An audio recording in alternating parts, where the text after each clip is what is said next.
بسم اللہ الرحمن الرحیم۔ السلام علیکم۔ مزمل وائس آفیشل میں خوش آمدید۔ آج صبح سے سورج آگ اگل رہا تھا۔ شدید گرمی کے باعث سڑکوں پر چہل پہل کم تھی۔ اکرم کو آج بھی مزدوری نہیں ملی تھی، مگر آج اس کے ساتھ گپیں لگانے کے لیے ظہور نہیں تھا، ورنہ ظہور کے ساتھ اس کا وقت اچھا گزر جاتا تھا۔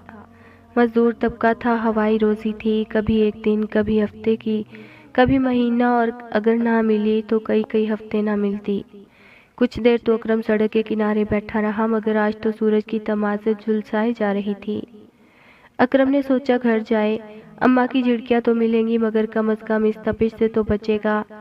اپنے ہی خیالوں میں مگن چلا جا رہا تھا کہ سامنے سے آتی بائک سے ٹکرا گیا۔ بائک پہ ایک ادھیڑ عمر کا ہٹا کٹا آدمی تھا، جس کی آنکھوں پہ کالا چشمہ اور داڑھی کا ایک ایک بال خضاب میں ڈوبا ہوا تھا، جبکہ سر پہ سفید رومال اس طرح باندھا ہوا کہ صرف ذرا سا چہرہ ہی نظر آ رہا تھا۔ کالا چشمہ اور کالی داڑھی، چہرے پہ کرختگی دیکھ کر اکرم ڈر گیا۔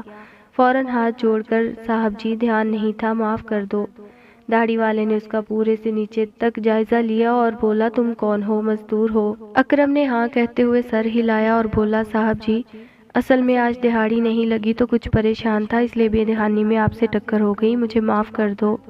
داڑھی والا آدمی بولا، چلو کوئی بات نہیں، تم تو شکل سے پریشان حال لگ رہے ہو، چلو آؤ پانی پی لو۔ اور بائک کھڑی کر کے آس پاس نظر دوڑائی تو پاس ہی ایک جنرل سٹور نظر آیا۔ اسے لے کر وہاں گیا اور 2 ٹھنڈی کوک منگوائی اور اکرم سے پوچھنے لگا، گھر میں کون کون ہے؟ اکرم بولا، صاحب جی ماں ہے، باپ ہے، 4 چھوٹے بہن بھائی ہیں۔ داڑھی والا آدمی بولا، میرا نام سرور ہے، میں اپنا چھوٹا سا کاروبار کرتا ہوں، اور تم بتاؤ باقی بہن بھائی کیا کام کرتے ہیں؟ اکرم نے کہا، مجھ سے چھوٹی بہن ہے، ہم اس کے بیاہ کی تیاری کر رہے ہیں، اس سے چھوٹا بھائی ایک چائے کی دکان پر ہے۔ سرور بولا، اور باپ کیا کرتا ہے؟ اکرم نے کہا، وہ ایکسیڈنٹ میں معذور ہو گیا تھا تو بیساکھی سے چلتا ہے اور غبارے بیچتا ہے۔ سرور نے کہا، اور تمہارا گھر اپنا ہے یا کرائے کا؟ اکرم خالی بوتل کاؤنٹر پر رکھتے ہوئے بولا، ہماری اتنی حیثیت کہاں کہ گھر بنا سکیں۔ سرور جو بوتل پکڑے کھڑا تھا، دکاندار کو ایک اور بوتل دینے کو کہا اور اکرم کی طرف اشارہ کر دیا۔ اکرم نے منع کرنا چاہا، مگر سرور کے اصرار پہ پکڑ لی۔ سرور دکاندار کو پیسے دیتے ہوئے بولا، مجھے بھی دکان پر ایک لڑکے کی ضرورت ہے، سامان سیٹ کرانا ہے، تم میرے ساتھ چلو، میرا کام بھی ہو جائے گا اور تمہیں پیسے بھی مل جائیں گے۔ اکرم جس کو 2 بوتلیں پی کر ٹھنڈا ہو چکا تھا، وہ فوراً راضی ہو گیا اور سرور کے ساتھ اس کی بائک پر بیٹھ کر اس کے گودام چلا گیا۔ کام کچھ خاص نہیں تھا، وہ جلد ہی فارغ ہو گیا۔ وقت دیکھا تو پتہ چلا کہ یہ تو گھنٹے کا بھی کام نہیں تھا۔ اس نے سوچا پیسے تو کم ملیں گے، خیر کچھ نہ ہونے سے تو بہتر۔ یہ سوچ کر وہ سرور کے آفس چلا گیا، اسے بتایا کہ سب سامان سیٹ کر دیا ہے۔ سرور بولا، یہ تو کھانے کا وقت ہے اور اذان بھی ہو چکی ہے، تو بتاؤ کھانا کھاؤ گے یا نماز پڑھو گے؟ اکرم شرمندہ ہو گیا، وہ تو کبھی کبھار جمعے ہی پڑھتا تھا یا عید کی نمازیں۔ سرور بھانپ گیا، فوراً بولا، دیکھو اکرم، تم عمر میں مجھ سے چھوٹے ہو، مجھے اپنا بڑا بھائی سمجھو، جو کوئی بھی بات تمہارے دل میں ہے بلا جھجک کہہ دو، بلکہ تم ایسا کیوں نہیں کرتے، میرے گودام میں ہی نوکری کر لو، مجھے قابل اعتماد بندہ مل جائے گا۔ اکرم کے دل میں خدشہ آیا کہ پہلی ہی ملاقات میں یہ اتنا مہربان کیوں ہو رہا ہے۔ سرور جو کہ ایک گھاگ آدمی تھا، اکرم کے تاثرات پڑھتے ہوئے بولا، اکرم بعض اوقات پہلی ہی ملاقات میں ایسے لوگ مل جاتے ہیں جن سے لگتا ہے برسوں کی شناسائی ہے۔ میں ایک کاروباری آدمی ہوں، کاروبار کے سلسلے میں طرح طرح کے لوگوں سے واسطہ پڑتا ہے، اس لیے مجھے بندوں کی پہچان ہے۔ سرور نے دوسری نفسیاتی چال یہ چلی کہ بولا، کل میرا ملازم چلا گیا، اس کو اپنے آبائی گاؤں جانا پڑا، تو میں نے عشاء کے بعد فجر کے بعد اپنے رب سے ایک ہی دعا کی، مجھے کوئی قابل اعتبار بندہ مل جائے، اور دیکھو تم مجھے کس طرح ملے، اچانک فلمی انداز میں۔ اکرم کچھ قائل ہوتا دکھائی دیا تو سرور پھر بولا، چلو پہلے نماز پڑھ لیں، میں اللہ کا شکر ادا کر دوں اور تم بھی اللہ کا شکر ادا کرو، تمہیں مستقل طور پر نوکری مل گئی، یہاں پنکھا، بجلی، کھانا سب کچھ ہے اور معقول آمدنی بھی، چلو اب جلدی کرو، جماعت کا وقت ہو گیا۔ واپسی پہ وہیں بازار سے کھانا لیتے ہوئے وہ لوگ گودام آئے۔ بہت عرصے بعد اکرم نے چکن کڑھائی کھایا تھا، کھانا وافر مقدار میں تھا، دونوں کے کھانے کے بعد بھی بچ گیا۔ تو سرور نے اسے 1000 روپے دیے کہ یہ تمہاری مزدوری، اور کھانا بھی دیا کہ یہ گھر لے جاؤ۔ اکرم بولا صاحب جی مگر کام تو تھوڑا سا تھا اور آپ نے کھانا کھلایا بھی اور دیا بھی، تو یہ 1000 روپے رہنے دیں۔ سرور بولا اپنی خوشی سے دے رہا ہوں، صبح 8 بجے گودام پہنچ جانا۔ اکرم جب پیسے اور کھانا لے کر گھر پہنچا تو اتنا سارا کھانا دیکھ کر اس کی ماں بھی حیران ہوئی کہ جب تم 2 لوگ تھے تو اتنا سارا کھانا کیوں خریدا؟ اکرم چہکتا ہوا بولا اماں یہ جو امیر لوگ ہوتے ہیں ہماری طرح بوٹیاں گن گن کر یا ایک بوٹی کے 2 ٹکڑے نہیں کرتے۔ بہت ہی اچھا آدمی ہے، بوتل پلائی، نماز بھی اپنے ساتھ کھڑے کر کے پڑھوائی۔ میں نے کہا بھی صاحب جی میرے کپڑے گندے ہیں، تو بولا اللہ کی نظر میں سب برابر ہیں۔ باپ جو بیٹھا سب سن رہا تھا اپنی بیوی سے بولا اکرم کی ماں جلدی سے کھانا لا، بہت بھوک لگ رہی ہے، اور آہستہ آہستہ سب بھائی بھی آ گئے۔ اگلے دن اکرم 8 بجے سے پہلے ہی گودام پہنچ گیا اور دروازہ بھی کھلا مل گیا۔ اس نے کھلے دروازے پہ دستک دی تو ایک داڑھی بڑھا ملگجے سے کپڑوں میں ایک آدمی نمودار ہوا اور اکرم سے پوچھا ہاں بھائی بول کیسے آیا؟ اکرم نے کہا کہ کل مجھے سرور صاحب نے ملازم رکھا ہے۔ تو وہ آدمی ہنستے ہوئے بولا تو یہ بتانا کہ تو اکرم ہے؟ وہ عجیب میلا سا آدمی تھا، ہنستے ہوئے گندے دانت نظر آ رہے تھے۔ وہ آدمی اکرم کو کمرے میں لایا اور ناشتے کا پوچھا۔ اکرم نے جواب دیا کہ ناشتہ کر کے آیا ہوں۔ وہ آدمی بولا دیکھ میرا نام فرمان عرف ماننا، میں اپنے لیے حلوہ پوری چنے لینے جا رہا ہوں، اب تو بتا دے کہ کھانے ہیں یا نہیں۔ حلوہ پوری کا نام سن کر اکرم کے منہ میں پانی آ گیا، ندیدہ پن چہرے سے عیاں ہو رہا تھا، مگر وہ چپ بیٹھا رہا۔ کچھ دیر بعد مانا چنے پوریاں حلوہ اور لسی لے کر آیا، سامنے میز پہ سب سجایا۔ ناشتے کی خوشبو پورے کمرے میں پھیل گئی تو اکرم نے آنکھیں نیچی کر لی کیونکہ اب اس کا دل کھانے کے لیے مچلنے لگا تھا۔ تبھی ماننے نے آواز دی آجا اکرم آجا، تیرے لیے بھی 3 پوریاں لایا ہوں، شرمانے کی ضرورت نہیں۔ اور پھر اکرم اٹھا اور پوریوں پہ شروع ہو گیا۔ دن گزر رہے تھے، اکرم محسوس کر رہا تھا کہ کام کچھ بھی نہیں جس کے 20,000 ماہانہ دیے جائیں اور کھانا پینا الگ، اور اکثر اتنا کھانا آتا کہ وہ اپنے گھر بھی لے جاتا۔ یہاں آنے سے یہ ہوا کہ وہ ظہر عصر مغرب جماعت کے ساتھ پڑھنے لگا تھا۔ یہاں جو بھی آتا سلام کرتا، داڑھی والا ہوتا، اور اکرم کو سبھی اللہ والے لگتے تھے۔ مہینہ گزرا جب ایک آدمی آیا اور سرور کا پوچھا۔ اکرم نے بتا دیا کہ سرور تو آج صبح سے کام کے سلسلے میں دوسرے شہر گیا ہے، لہٰذا کل آئیے۔ مگر وہ آدمی وہیں کرسی پر بیٹھا اور پانی مانگا۔ اکرم پانی لایا، پیش کیا۔ اس آدمی نے کہا کہ سب اسے شاہ کہتے ہیں۔ اکرم نے سر ہلا دیا۔ پھر وہ کہنے لگا اصل کام تو جہاد ہے، اصل موت شہید کی ہے۔ اکرم نے سر ہلایا۔ پھر وہ آدمی بولا تمہیں پتا ہے شہید کبھی مرتا نہیں، قرآن پاک میں ہے کہ شہید کو مردہ نہ کہو۔ اکرم اس کی باتوں پہ سر ہلاتا رہا۔ وہ کچھ دیر بعد اٹھا اور کھڑے ہو کر بولا یاد رکھنا انسان کا جینا مرنا اس کے خالق کے لیے ہونا چاہیے۔ مانا تو چلا گیا مگر اکرم اس دن یہی سوچتا رہا۔ اسے اپنے بچپن کے قاری صاحب یاد آئے جو مسجد میں امام صاحب کے ساتھ ہوتے تھے۔ وہ بچوں کو قرآن بھی پڑھاتے تھے اور دین بھی سکھاتے تھے، نماز بھی سب سے پہلے انہوں نے ہی سکھائی تھی، اور یہاں اس گودام میں بھی ہر آنے جانے والا زندگی کو اللہ کی امانت بتاتا تھا۔ اگلے دن اتوار تھا۔ اکرم نے سوچا کہ وہ کل ضرور قاری صاحب کے یہاں جائے گا۔ قاری صاحب اکرم تم بہت بدل گئے ہو، بڑی بڑی باتیں کرنے لگے ہو۔ اکرم بولا آج کل میں جہاں کام کر رہا ہوں وہ لوگ اللہ کے نام پہ جان کو دینے کو زندگی کا اولین مقصد سمجھتے ہیں، جہاد کو بہت اہمیت دیتے ہیں۔ قاری صاحب بالکل درست ہے، مگر میرے بیٹے جہاد صرف لڑنا تو نہیں، کلمہ حق بلند کرنا بہت بڑا جہاد ہے۔ آج کل کے لادین لوگوں کی تعداد معاشرے میں بڑھ رہی ہے، ان کو اللہ کی طرف لانا جہاد ہے، غلط کو غلط کہنا جہاد ہے۔ جہاد کی قسمیں ہیں اور تمہیں پتا جہاد کی قسموں میں سب سے پہلی قسم ہے جہاد بن نفس، یعنی اپنے نفس کے خلاف جہاد۔ جب شیطان اکسانے پر آئے تو اس کے خلاف جہاد۔ یہاں تو مسلمان ہی مسلمان کے خلاف کھڑا ہے، اللہ کو صرف ہمارا تقویٰ چاہیے۔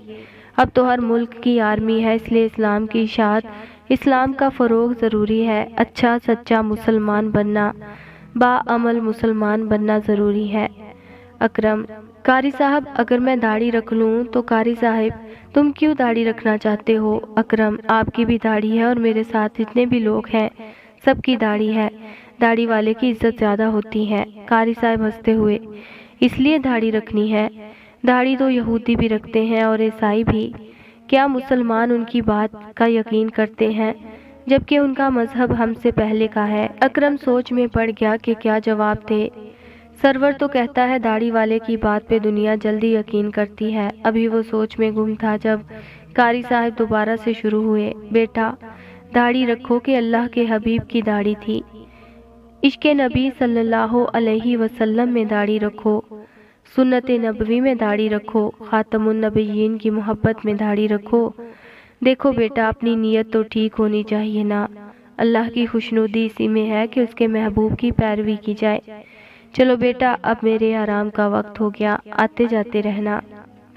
اکرم اجازت لے کر قاری صاحب کے حجرے سے، جو مسجد کے ساتھ ہی ملحقہ تھا، باہر آ گیا۔ مسجد کے صحن میں کچھ بچے سفید ٹوپیاں پہنے ہل ہل کر سبق یاد کر رہے تھے اور جوان قاری ان کے پاس بیٹھا تھا اور ساتھ ساتھ بتا بھی رہا تھا۔ اکرم کو 1 مہینہ ہو گیا تھا۔ اکرم ہر کام وقت پہ اور ایمانداری سے کر رہا تھا اور اب اس کی چھوٹی سی داڑھی بھی آ گئی تھی، اس کی شلوار بھی ٹخنوں سے اوپر ہو گئی تھی، سر پہ ہر وقت نماز کی ٹوپی بھی رہنے لگی۔ گودام میں رنگ برنگے لوگ آتے رہتے تھے، سرور کے کمرے میں جاتے اور وہیں سے واپس۔ ایک دن اکرم نے سرور سے پوچھا، صاحب جی لوگ تو اتنے آتے ہیں مگر گودام سے سامان نہیں جاتا۔ سرور ہنسنے لگا اور بولا، کیوں نہیں جاتا سامان؟ اصل میں ٹرک رات کو چلتے ہیں نا تو سامان رات کو جاتا ہے، تم دن کے وقت ہوتے ہو۔ اکرم بولا، پھر تو چوکیدار بھی ہوگا۔ سرور، ہاں بھائی ہاں، 2 چوکیدار ہیں۔ اکرم کہنے لگا، صاحب جی مجھے بھی رات کو رکھ لیں، دن کے وقت تو کام ہی نہیں ہوتا۔ سرور نے اکرم کے کندھے پہ ہاتھ رکھا، تم میرے خاص آدمی بننا چاہتے ہو؟ اکرم نے جھٹ ہاں میں گردن ہلائی، خاص آدمی کے کام بھی خاص ہوتے ہیں اور پیسہ بھی بہت، مگر تم چھوٹے ہو، رہنے دو۔ یہ کہتے ہوئے سرور نے کندھے سے ہاتھ ہٹایا اور اپنے کمرے میں چلا گیا۔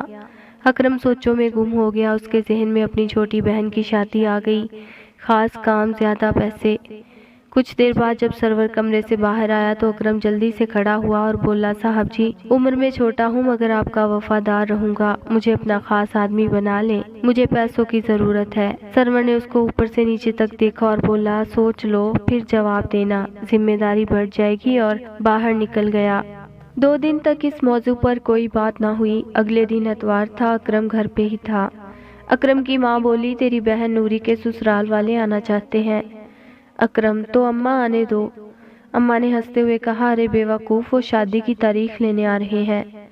اکرم، اماں نورین ابھی چھوٹی ہے۔ اماں سنجیدہ ہو کر بولی، اگلے ماہ 18 کی ہو رہی ہے، اور پھر تیری ایک اور بہن بھی ہے، ان کا بھی تو نے کرنا ہے، باقی دونوں بھائی تو پتہ نہیں کب کمانے کے قابل ہوں۔ اور پھر اماں جوش سے بولی، تیری بھی تو شادی کرنی ہے، میں نے سوچ لیا 3 سال بعد نوشی کی بارات تیرے ولیمے پہ رکھ لوں گی، اور تب تک گڈو بھی میٹرک کر لے گا۔ اکرم ہنستا گیا، واہ اماں، خوب پلاننگ ہے تیری۔ اتنے میں نوری چائے کے 2 مگ لے کر آئی۔ اس نے اکرم کے سامنے چائے رکھی تو اکرم نے پیار سے اس کے سر پر ہاتھ رکھا، ماشاءاللہ ہماری نوری تو بہت سمجھدار ہو گئی ہے۔ اگلے دن جاتے ہی اکرم نے سرور سے کہا کہ مجھ سے ڈبل ڈیوٹی کروا لو، میں تیار ہوں۔ سرور بولا، واہ آج تو اکرم تو بہت جوش میں ہے۔ اکرم، صاحب جی بہن کی شادی کرنی ہے تو پیسہ تو چاہیے، تو اب مجھے کام زیادہ کرنا ہوگا۔ سرور، ٹھیک ہے میں تیری گنجائش دیکھتا ہوں۔ اسی دوپہر ایک اور بارش آدمی، جس کی آنکھ کے پاس ایک بڑا سا زخم تھا جس پہ ٹانکوں کے نشان تھے، لنگڑاتا ہوا سرور کے ساتھ گودام میں داخل ہوا۔ سرور نے اکرم سے کہا کہ یہ میرے استاد ہیں، میں ان کو پانی خود پیش کروں گا، تم بازار سے یہ کھانا لے آؤ۔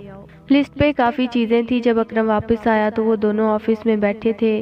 آفس میں اے سی چل رہا تھا، کمرے میں پرفیوم کی خوشبو آ رہی تھی۔ جب اکرم کھانا لے کر داخل ہوا تو سرور نے جلدی سے میز سے سامان سائڈ پہ کیا کہ یہاں رکھو۔ اکرم جو کہ پسینے میں شرابور واپس آیا تھا، جلدی سے کھانا لگا کر کمرے سے نکلنے لگا تو وہ آدمی بولا، تم کہاں جا رہے ہو؟ ہمارے ساتھ بیٹھ کر کھاؤ۔ اکرم، نہیں استاد صاحب، آپ تو سرور صاحب کے بھی استاد ہیں، میں کیسے بیٹھ سکتا ہوں، اور پھر میرا حلیہ بھی اس لائق نہیں۔ اکرم کو اپنے آپ سے پسینے کی بو آ رہی تھی، اس لیے وہ جلد از جلد وہاں سے نکلنا چاہتا تھا۔ وہ آدمی بولا، نہیں تم ہمارے ساتھ کھانا کھاؤ گے، یہ تفریق ہماری بنائی ہوئی ہے، اللہ نے سب انسان برابر بنائے ہیں، ادھر آؤ ہمارے ساتھ بیٹھو، اور ویسے بھی تم ہماری خاطر گرمی میں گئے تھے،